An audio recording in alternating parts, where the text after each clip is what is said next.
किस यंत्र का उपयोग भूकंपी तरंगों को मापने में किया जाता है? ठीक है, भूकंप की जो तरंगे होती हैं वो किस यंत्र से नापने में किया जाता है? जब हम भूकंप आता है तो उसे हम किस पे नापते हैं? तो इसमें लिखा है सिस्मोग्राफ,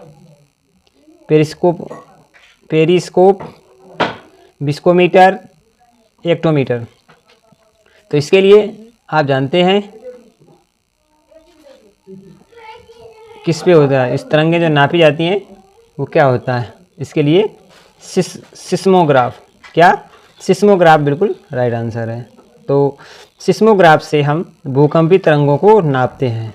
पहले प्रश्न का जो आंसर है बिल्कुल सही, वो कौन सा है? तो ए ऑप्शन इसके लिए बिल्कुल सही है। चलिए साथियों, दूसरे महत्वपूर्ण प्रश्न की तरफ चलेंगे और आपको समझाने का प्रयास करेंगे। दूसरा महत्वपूर्ण प्रश्न है कि टेलीफोन का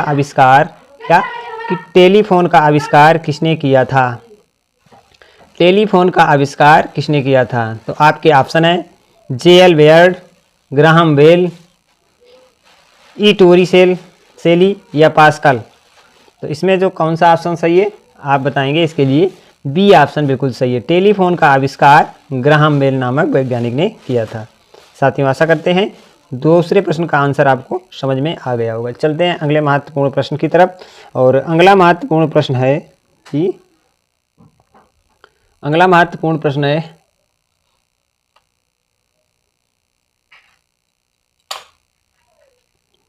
कि वह कौन सा वाद्य यंत्र है जिस पर उस्ताद अहमद अली खान ने निपुणता प्राप्त की थी? वह कौन सा वाद्य है जिसमें उस्ताद अहमद अली खान ने निपुणता प्राप्त की थी? आपके ऑप्शन है, तो ऑप्शन से आप हमें उत्तर बताएंगे। पहला ऑप्शन क्या है? तो कहेंगे सरोद। नंबर बी ऑप्शन है वायलिन। नंबर सी ऑप्शन है सितार। और इसका डी ऑप्शन है शहनाई। आप बताएंगे इसके लिए कौन सा सबसे महत्वपूर्ण प्रश्न है? प्रश्न का आंसर सी होगा। प्रश्न का आंसर कौन सा होगा? तो इसके लिए सरोद किस नंबर पे है? ए नंबर पे है। तो इसके लिए ए ऑप्शन, उस्ताद अमजद अली खान को सरोद से जोड़ा जाता है। सरोद एक वाद्य यंत्र होता है जिसमें उन्होंने निपुणता हासिल की थी। तो हमारा 54वें प्रश्न के लिए ऑप्शन नंबर ए बिल्कुल सही है। चलिए अगले महत्वपूर्ण प्रश्न की तरफ चलेंगे और आप लोग इसे समझिए कि इसका जो आंसर कौन सा है। प्रश्न नंबर 55 आपकी स्क्रीन पर है। इसे आप ध्यान से देखकर और इसका आंसर देने का प्रयास करेंगे। लोक चित्रकला मधुबानी किस राज्य में लोकप्रिय है? लोक चित्रकला मधुबानी किस राज्य में लोकप्रिय है? चलिए ऑप्शन है इसके पश्चिम बंगाल, बी ऑप्शन है इसका उड़ीसा, सी ऑप्शन है बिहार, डी ऑप्शन है असम। तो इसके लिए लोक चित्रकला मधुबनी बिहार राज्य में, इसका उपयोग बिहार राज्य में ये बहुत ही लोकप्रिय है। ठीक है, इसके बाद 56वां प्रश्न आपकी स्क्रीन पर है। 56वें प्रश्न सबसे नीचे आपको दिखाई दे रहा होगा स्क्रीन पर। निम्नलिखित में कौन सा टैंक रोधी निर्देशित प्रक्षोपास्त्र है? त्रिशूल, नाग, धनुष, अस्त्र। त्रिशूल ऑप्शन एक बार और सुनेंगे। त्रिशूल, नाग, सी ऑप्शन धनुष, डी ऑप्शन अस्त्र। आप लोग बताएंगे इसके लिए कौन सा ऑप्शन बिल्कुल सही है? तो इसके लिए बी ऑप्शन नांग।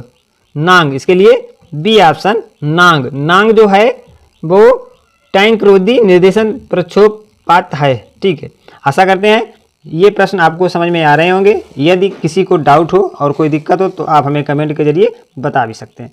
अब आपका 57वां प्रश्न है कि सुपरसोनिक क्रूज मिसाइल ब्रह्मोस निम्न में किसका संयुक्त उपक्रम है? निम्नलिखित में किसका संयुक्त उपक्रम है? भारत व रूस, भारत व चीन, भारत व अमेरिका या भारत व इजराइल? इसके लिए ए ऑप्शन सही है।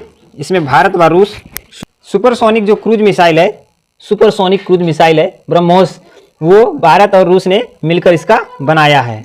ठीक है, भारत व रूस ने इसे मिलकर बनाया है। चलिए अगले महत्वपूर्ण प्रश्न की तरफ चलते हैं। और अगला जो महत्वपूर्ण प्रश्न है कि प्रथम एशियाई खेलों का आयोजन कहाँ किया गया था? प्रथम एशियाई खेलों का आयोजन कहाँ किया गया था? आपके ऑप्शन है नई दिल्ली, बी ऑप्शन है काठमांडू, सी ऑप्शन है बीजिंग, डी ऑप्शन है टोक्यो। तो आपका सबसे सही और सटीक ऑप्शन क्या होगा? आप लोग गैस करके बताएंगे। प्रथम एशियाई खेल कहाँ हुए थे पहली बार? तो इसका सही ऑप्शन है ए, यानी कि नई दिल्ली अपने देश में प्रथम एशियाई खेलों का आयोजन किया गया था। ठीक है, 98 के लिए ए ऑप्शन बिल्कुल सही है।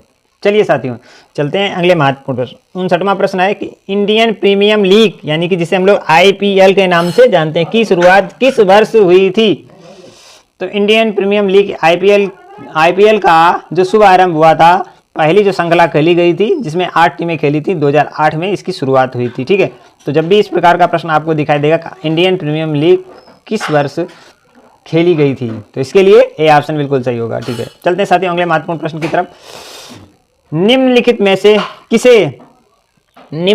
से किसे हॉकी का जादूगर कहा जाता है? निम्नलिखित में किसे हॉकी का जादूगर कहा जाता है? Milkha Singh, number B option है बिशन सिंह द्विवेदी, सी ऑप्शन है मेजर ध्यानचंद, या डी ऑप्शन है कपिल देव। तो आप लोगों को मालूम होना चाहिए हॉकी से मेजर ध्यानचंद जी जुड़े हुए हैं, तो मेजर ध्यानचंद को ही हॉकी का जादूगर कहा जाता है। चलिए इसके बाद 61वें प्रश्न की तरफ चलेंगे।